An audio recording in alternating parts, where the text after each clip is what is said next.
চলেন একটু গোড়া থেকে শুরু করা যায়। ধরেন এইটা একটা সেমিকন্ডাক্টর বা কন্ডাক্টর যাই বলেন, এখান দিয়ে আমরা ইলেকট্রন পাস করছি। এখন আমি যদি এখানে একটা ম্যাগনেটিক ফিল্ড জানি, তাহলে এই ইলেকট্রনগুলা নেগেটিভ ইলেকট্রনগুলা একটা ফোর্স ফিল করবে, ফলে এই পাশে একটা নেগেটিভ পোল এবং এই পাশে একটা পজিটিভ পোলের মতন তৈরি হবে। ঠিক এই জায়গায় যখন আমি একটা মাল্টিমিটার ধরবো, তখন কিন্তু আমরা এখানে দেখবো যে এখানে একটা ভোল্টেজ ডেভেলপ হয়েছে। এই পুরো ফেনোমেননকে আমরা হচ্ছে হল ইফেক্ট বলতে পারি। এখন যদি আমি একদম সোজা ভাষায় বলি, মেইন কথা হচ্ছে আমরা একটা ম্যাগনেটিক ফিল্ড আনলে একটা ভোল্টেজ ক্রিয়েট হয়, এবং এইটাই আপনি হল ইফেক্ট কিবোর্ডের একটা বেসিক বা হল ইফেক্ট সুইচের একটা বেসিক বলতে পারি। তো প্রশ্ন হচ্ছে, আমরা এই ট্রেডিশনাল মেকানিক্যাল কিবোর্ড বাদ দিয়ে কেন আমরা এই হল ইফেক্ট কিবোর্ডটা কিনবো, অথবা এই কিবোর্ডটি অ্যাকচুয়ালি ঠিক কাদের জন্য? আর এই ব্যাপারটা বুঝতেই আজকে আমরা এই ভিডিওটা নিয়ে এসেছি। হল ইফেক্ট কিবোর্ডটা কি, এটা ট্রেডিশনাল কিবোর্ডের সাথে এটার পার্থক্য কোথায়, বা আপনারা কেন হল ইফেক্ট কিবোর্ডটা জানবেন, এই পুরো ব্যাপারটা নিয়ে কিন্তু আমরা আজকে পুরো ভিডিওতে আলোচনা করব। কিভাবে হল ইফেক্ট কিবোর্ড কাজ করে, কিভাবে ট্রেডিশনাল মেকানিক্যাল কিবোর্ড কাজ করে। আর এই ব্যাপারটা আলোচনার সুবিধার্থে আমাদের পুরো ভিডিও জুড়ে আমাদের সাথে থাকবে গর্জিয়াস এজাস AK820 ম্যাক্স আলট্রা হল ইফেক্ট কিবোর্ডটি। তো গুড পিপল, পুরো ভিডিও জুড়ে আমি পলক আছি আপনাদের সাথে, এবং আপনারা দেখছেন টেকলিক বাংলাদেশ। ভিডিও শুরুতে আমাদের কাছে এই কিবোর্ডটি পাঠিয়েছে টেক ডাইভার্সিটি থেকে, এবং ওরা কিন্তু এই এজাজের কিন্তু অফিসিয়াল ডিস্ট্রিবিউটর।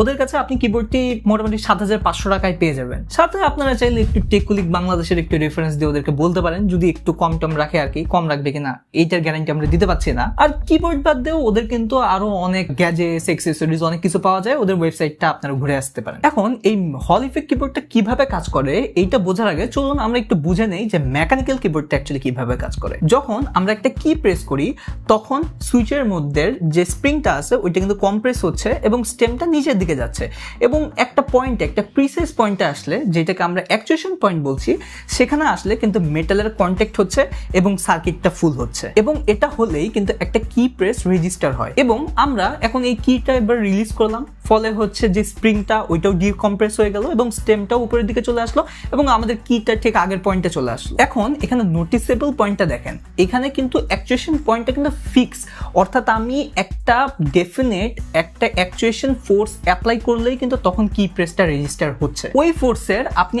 আগে বা পরে কি করছেন সেখানে কিন্তু এখানে কোনো ডিফারেন্স ক্রিয়েট হচ্ছে না। আবার এই অ্যাকচুয়েশন ফোর্সটা এক একটা সুইচের জন্য এক এক রকম হয়ে থাকে, যেটা আমরা আমাদের পছন্দ মতো নিয়ে আমাদের কিবোর্ডটা মড করতে পারি। এখন আসা যাক হল ইফেক্ট কিবোর্ডের ব্যাপারে। আমরা আগে কি জেনেছিলাম যে ম্যাগনেটিক ফিল্ডে অ্যাপ্লাই হচ্ছে এবং সেখানে কিন্তু ভোল্টেজ জেনারেট হচ্ছে। ঠিক তেমনি এই মেকানিজমের মধ্যেও কিন্তু একটা ম্যাগনেট থাকে এবং একটা হল ইফেক্ট সেন্সর থাকে। সো আমরা যখন কোনো কি প্রেস করি তখন কিন্তু স্প্রিংটা কম্প্রেস হচ্ছে এবং ম্যাগনেটটাও কিন্তু মুভ করছে, ফলে হল ইফেক্ট সেন্সরটা কিন্তু সেই মুভমেন্টটা সেন্স করছে এবং কিন্তু কি প্রেসটা রেজিস্টার হচ্ছে। এবং এই পুরো ব্যাপারটাই কিন্তু এটাকে মেকানিক্যাল সুইচ থেকে আলাদা করছে বেসিক্যালি দুই ভাবে। এক, কোনো ফিক্স অ্যাকচুয়েশন পয়েন্ট নেই, যেহেতু হল ইফেক্ট সেন্সরস ম্যাগনেট ঠিক কতটুকু মুভ করছে সেটা সেন্স করতে পারে, ফলে আমরা অ্যাকচুয়েশন পয়েন্টটা কোথায় হবে এটা কিন্তু আমরা নিজে থেকে ঠিক করতে পারি। এবং দুই, এখানে যেহেতু সুইচেস গুলোর মধ্যে কোনো ফিজিক্যাল কন্ট্যাক্টের দরকার পড়ে না, ফলে হল ইফেক্ট সুইচেস এর লাইফ স্প্যানও কিন্তু মেকানিক্যাল সুইচের থেকে অনেক বেশি হয়ে থাকে। আর এই হল ইফেক্ট সুইচেসই কিন্তু ইউজ করা হয়েছে এজাজের এই কিবোর্ডটাতে, ফলে আপনারা এই হল ইফেক্ট কিবোর্ড গুলোতে কিন্তু মেকানিক্যাল কিবোর্ড গুলোর তুলনায় একটা বাড়তি সুবিধা পাবেন। এবং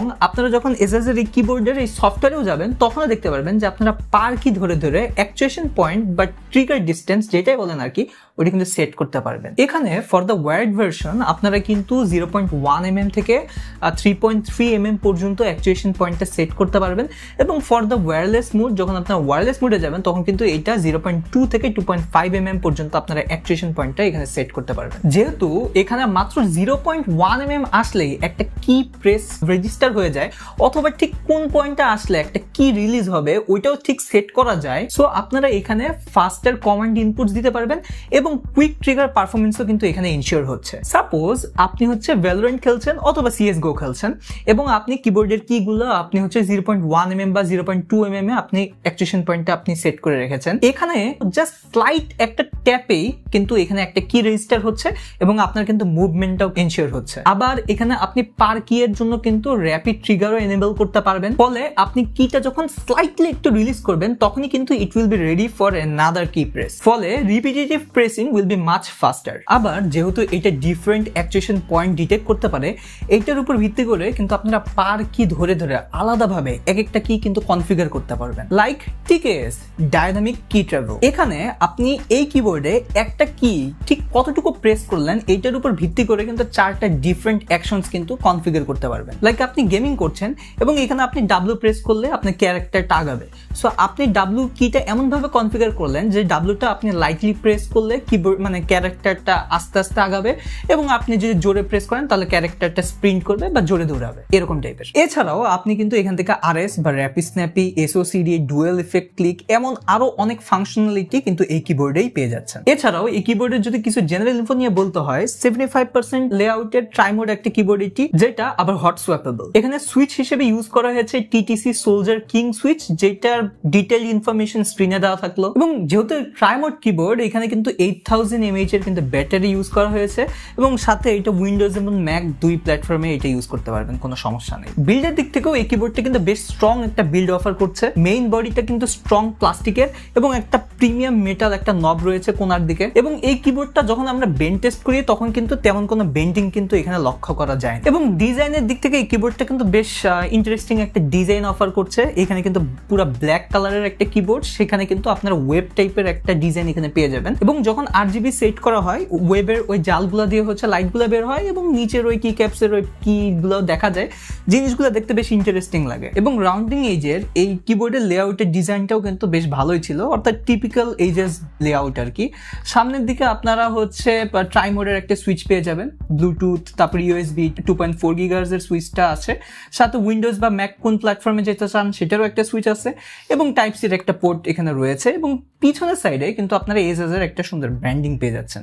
আর যদি আমরা নিচের দিকে আসি, সেক্ষেত্রে আপনারা 2 মোডের হচ্ছে এখানে স্ট্যান্ড পেয়ে যাচ্ছেন, যেটা 2 মোডে আপনারা সিলেক্ট করতে পারছেন, এবং স্ট্যান্ডগুলো কিন্তু রাবার কোটেড ছিল, যেটা কিন্তু বেশ ভালো ছিল। এমনিতে ওভারঅল যে বিল্ড কোয়ালিটি, এটা আমাদের কাছে বেশ শক্তপোক্ত মনে হয়েছে। এমনিতে ওভারঅল যদি আমি এটার লাইটিং এর কথা বলি, ভালো কথাই, এইটার যে কি ক্যাপস গুলো আছে এখানে কিন্তু আপনি কিগুলো কিন্তু বুঝতে পারবেন না যতক্ষণ না পর্যন্ত আপনি RGB অন করছেন, অর্থাৎ এখানে কিগুলোর কিন্তু কিগুলো বোঝাই যায় যখন আপনি RGB অন করবেন। সো যখন আমার মনে হচ্ছে যে আমি RGB আমি নিব না, ঠিক তখনও আমার RGB দিয়ে রাখা লাগছিল, বিকজ আমার বোঝা লাগতেছিল যে অ্যাকচুয়ালি কোন কিটা কোথায় রয়েছে। যদি এটা অনেকের ক্ষেত্রে আবার মুখস্থ হয়ে যায়, সেক্ষেত্রে আবার কিছু বলার নেই। বাট এমনিতে যদি আমি বলি এই কিবোর্ডের ইউজার এক্সপিরিয়েন্স নিয়ে, user experience was very nice to me. কিবোর্ডের টাইপিং এক্সপিরিয়েন্সও বেশ ভালো ছিল, আবার গেমিং এর টাইমেও কিন্তু এইটা একটা এক্সট্রা বেনিফিট দেয়, সেটা কিন্তু বলতেই হচ্ছে। এবং সফটওয়্যার নিয়ে যদি বলতে হয়, সফটওয়্যারের ক্ষেত্রে কিন্তু এদের যে অফিসিয়াল ওয়েবসাইটে আমরা কিন্তু ম্যাক্স আলট্রার কোনো সফটওয়্যার পাই না, সেই ক্ষেত্রে কিন্তু আমাদের এজাস AK 820 ম্যাক্সের একটা সফটওয়্যার এখানে দেওয়া রয়েছে, যেটা আমি ইনস্টল করেছিলাম, এবং সেখানে কোনো একটা কারণে ডিভাইস ডিটেক্ট করছিল না।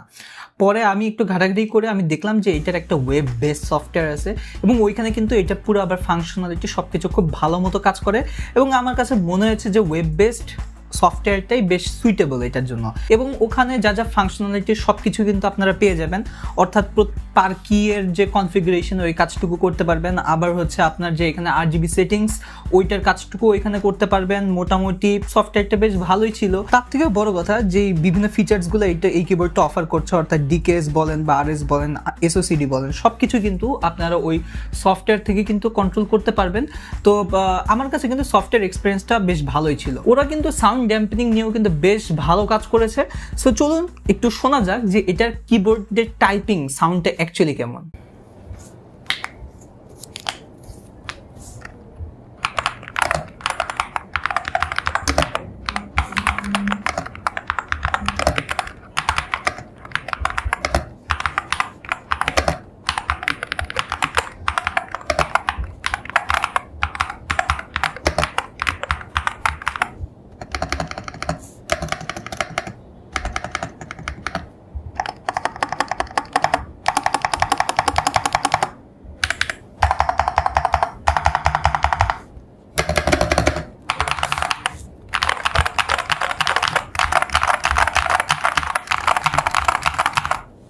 সো কনক্লুশনে এই হল ইফেক্ট কিবোর্ডটি অ্যাকচুয়ালি কাদের জন্য?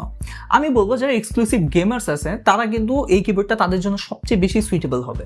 তাছাড়াও ধরেন আপনার যদি একটু মনে হয় যে না আমার টাইপিং ফ্যাটিকটা আমি কমাবো, সেক্ষেত্রেও কিন্তু একটু হেল্প করছে, যেহেতু আপনি অ্যাকচুয়েশন পয়েন্টটা নিজের মতন করে চেঞ্জ করে দেখতে পাচ্ছেন।